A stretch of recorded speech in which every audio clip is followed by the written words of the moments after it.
kurullarına, hakimlerine, neçelik minişelerine belirgen katejlerini niçin bu ağını böyle başka bir eve satmıyorsan prezident? He? Bulanı sen bilmeyecek mi? Yanındakıla sana ait miydi ahı? Niçin dese yanındakıla bakı çelişme esasında iş görüp oturttular. Dölyasını alıp oturttular.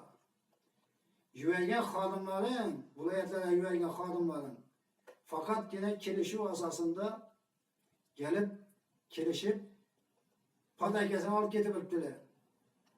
Onu bilmeyip diyeceğim mi? Ya sen özünden bilmeyeceksin mi şunu?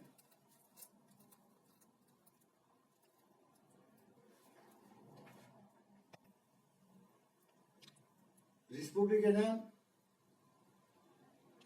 işçi guruh ommaviy kabul davomida kelib tushgan murojaatlar ro'yxatini olish varaqasi deydi. Yine. Tamam. Respublikadan keladilar, her yil keladilar.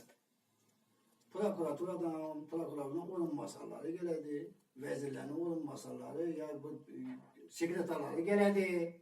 Tamam. Keladidan faqatgina mayli şu 2025 yıl 13. May günü vilayette 14. May günü Şavat tumanında yine şu Respublikadan gelen xodimlar geldi. Lekin şu an bir kenesi bilan uchrashdim. Qolganini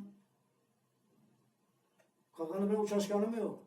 Niçin deganda bula baku, aldından gelip hiçbir işini bitirmeyin. Fakat ağzında doldurup geplep gidip o adamla ulan. Xadimla ulan.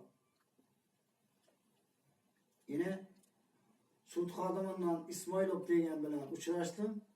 Bana fakat bir gene aytgan so'zi 6 saat yürüp 6 saat, 4 saat, 6 saat yürüp bir gene aytgan so'zi Oliy sudga teftiş doğrusunda müracaat kılasız dedi.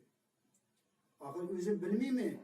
Ben Oliy suddan müracaat kılabilgenimi, vilayet sudlarından müracaat kılabilgenimi, tuman sudlarından müracaat kılabilgenimi bilmeyeyim mi?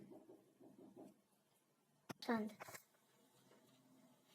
Yine İsmailov degen suddan Özbekistan Respublikası